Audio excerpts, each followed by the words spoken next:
ស្ដីពុកម៉ែបងប្អូនអរគ្នាតោះថ្ងៃហ្នឹងខ្ញុំនឹងនាំបងប្អូនអរគ្នាមកមើលខ្ញុំដើរលេងវត្តភ្នំរយៈពេលនេះគឺជាថ្ងៃទី3បងប្អូនអរគ្នាថ្ងៃទី3នៅវត្តភ្នំណាអញ្ចឹងថ្ងៃទី1គឺខ្ញុំបានបង្ហោះជាមួយបងប្អូនបានមើលហើយតែនេះគឺជាថ្ងៃទី3នៃសង្ក្រាន្តនៅវត្តភ្នំបងប្អូនអរគ្នាអញ្ចឹងខ្ញុំនៅមានថ្ងៃទី4ថ្ងៃទី5បន្តទៀតតែបើជាខ្ញុំកាត់បន្តអញ្ចឹងបងប្អូនអរគ្នារសាដល់ចូលឆ្នាំហើយអញ្ចឹងអានេះខ្ញុំនឹងដាក់វីដេអូនេះគឺថ្ងៃទី3នៃវត្តភ្នំបងប្អូនអរគ្នាគឺសប្បាយមែនទែនខ្លាំងតែម្ដងអញ្ចឹងសម្រាប់ពុកម៉ែបងប្អូនអរគ្នាដែលមាននៅក្នុងវីដេអូខ្ញុំបាទនេះប្លុកខ្ញុំបាទនេះកុំភ្លេចជួយ share ខ្ញុំម្នាក់មួយផងនៅក្នុង YouTube ណាបងប្អូនអរគ្នាហើយកុំភ្លេចបងប្អូនអរគ្នាគាំទ្រในការថតវីដេអូតាមផ្លូវបែបនេះដូចខ្ញុំបន្តទៀតកុំភ្លេចជួយ Subscribe និង Follow channel ខ្ញុំម្នាក់មួយផងបងប្អូនអរគ្នាដើម្បីជាកម្លាំងចិត្តរបស់ខ្ញុំបាទធ្វើវីដេអូបន្តទៀតណាបងប្អូនអរគ្នាអូខេអញ្ចឹងឆ្នាំក្រោយប្រហែលជានឹងអាចនឹងមានវីដេអូបន្ថែមទៀតអញ្ចឹងសម្រាប់ពុកម៉ែបងប្អូនអរគ្នាគាំទ្រកុំភ្លេចដូចអ្វីដែលខ្ញុំប្រាប់ចឹងគ្រាន់តែចុចសញ្ញាកណ្ដឹងមួយមកគឺលូតទៅដល់បងប្អូនតែម្ដងអញ្ចឹងកុំបង្អង់យូរនាំបងប្អូនអរគ្នាដើរជុំវិញវត្តភ្នំសាកដាដែរបងប្អូនអរគ្នាគឺសប្បាយខ្លាំងមែនទែនតែម្ដងគឺមនុស្សច្រើនតែម្ដងណាបងប្អូនអរគ្នាអញ្ចឹងតោះទៅតាមដានជាមួយនឹងការផ្សងព្រេងប៉ាតម្សៅសឹកសាច់ជាមួយនឹងខ្ញុំបងប្អូន Let's go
ជួបបាបរ៉ា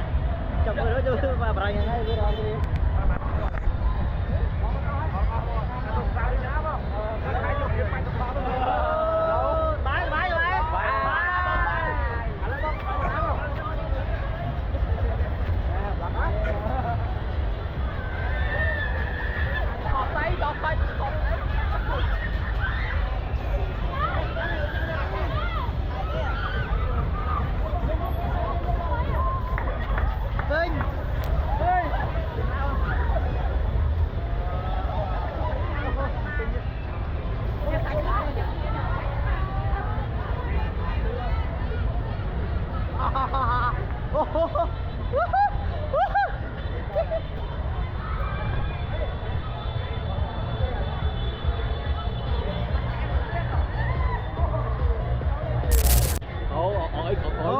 bữa hồi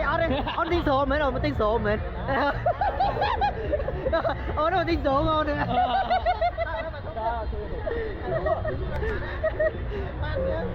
bạn quên mất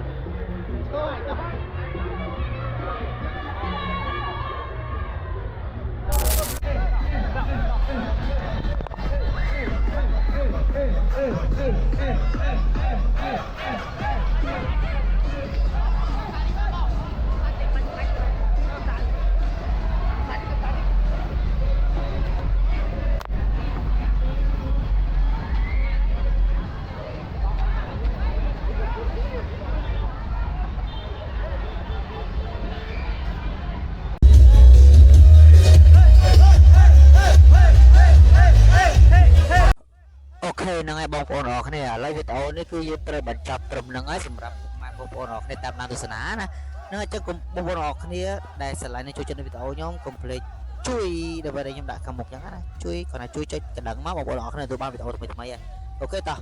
អរគុណច្រើនពុកម៉ែបងប្អូនគ្នាគ្នាមួយនឹងខ្ញុំបាទប្រុសតងនៅវីដេអូក្រោយបាយបាយ